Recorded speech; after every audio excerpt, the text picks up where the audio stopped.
HD. Patrick James Lynch is producer, writer, actor living with hemophilia, and he's also put out a fascinating piece called Stop the Bleeding, a mockumentary web series. What the heck is Stop the Bleeding, and why are you doing it? It is a mockumentary web series. First of all, mockumentary means? Are you mocking a documentary? Well, sort of, actually. If you've ever seen The Office or Parks and Recreation, where there's an acknowledgement of the camera in the room, it's part of the fictional world we set up. That's a mockumentary. And I'm doing it as a means of reaching teens and young adults in the hemophilia community via digital video, recognizing that the outreach to the young people in our population was deficient, and that this was a great way to get a hold of their attention. What is hemophilia, and why do you care about it so much? I have it. It is a chronic bleeding disorder in which one of the proteins involved in the clotting process is missing and essentially makes the remainder in a sequence obsolete. So if a blood vessel bursts, or when blood vessels burst, it takes much longer for them to heal. So you bleed out into the joint and develop issues in the joints primarily. Primarily affects the joints. When did you know you had it? And obviously, the other question that leads me to it's genetic. It is genetic, yeah. But I was the first in my family to have it. So it was a mutation at my mom's conception. So they didn't realize I had it until I was bruising a lot, crawling around. And eventually they did the blood work and found out. Now I had a younger brother who also had it, but they knew in vitro because they were able to test on him. But he unfortunately passed away in 2007 of a bleed to his head. And that's what got me thinking about what kind of outreach are we doing to the young people in the community, because part of what cost him his life was a little bit of complacency on his part to not have his medicine in his system when this injury took place, which he should have. Whoa, hold on, what do you mean? Not having what with him? And what could he Good question. should he have done? Good question. So if you are a severe hemophiliac, as I am, as he was, you have less than 1% of this protein in your blood. So there are medications that you take intravenously through the vein on a prophylactic or proactive schedule. So you don't wait for... Sorry for interrupting. You come to the studio today, right? Yeah. What do you have with you?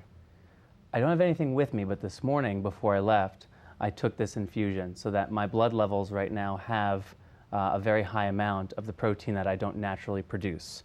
I do that so if I trip and fall on my way out of here, I don't have to wait till I get home and get back to my medicine in the fridge to start healing. So that's a proactive approach to your disorder. And if one does not do that? They put themselves at risk. So he had nothing in his system when he got a bump to the head that he thought nothing about, went to bed and never woke up. Now, if he had had some medicine in his system, chances are he would have woken up with a head bleed. He would have needed to go to the hospital. It would have been a traumatic event, but most likely he would have survived it. Stop the Bleeding.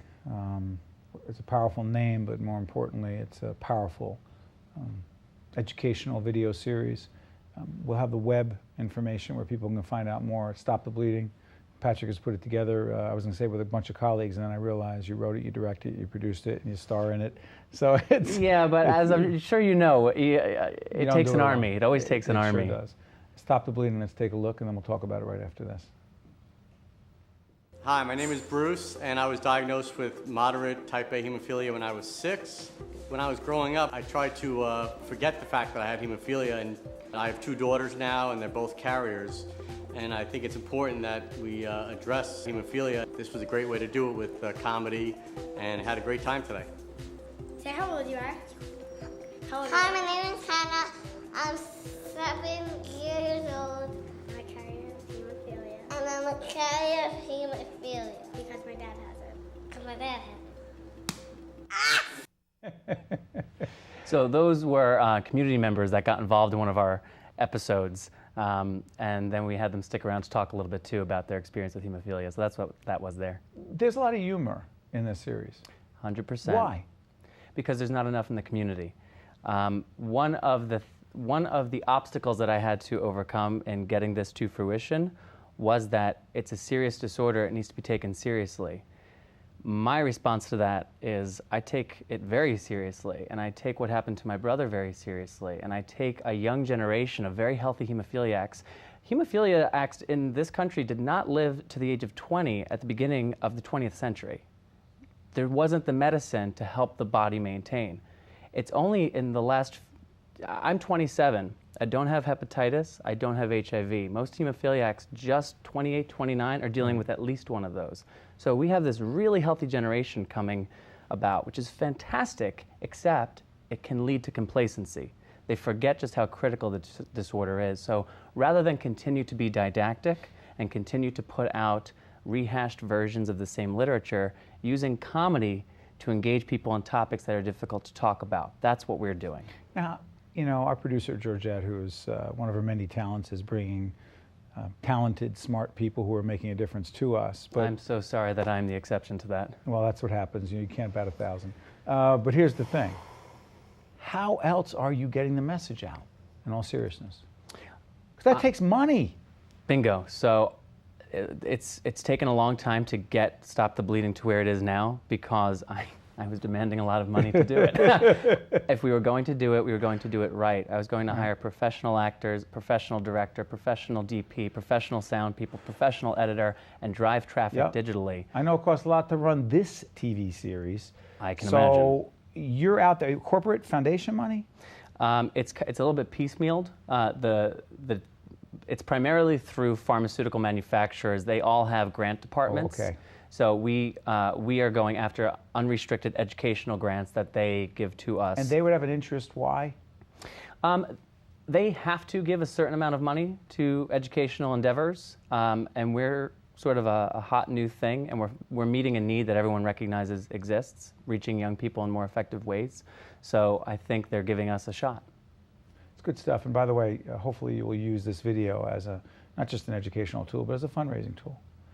Helping Hanny, is it? Hanny, yeah. Who is Hanny and why are we helping Hanny? We're helping Hanny because Hanny is a young girl with another bleeding disorder, von Willebrand disease. Von Willebrand. Which is much more common. Actually, there's projections that 1% of the population have at least some form of von Willebrand. Okay, this is an animated series we're talking about right now. It's a stop-motion animation series, and the reason we created this series was because females with bleeding disorders... Is that what we're looking at right now?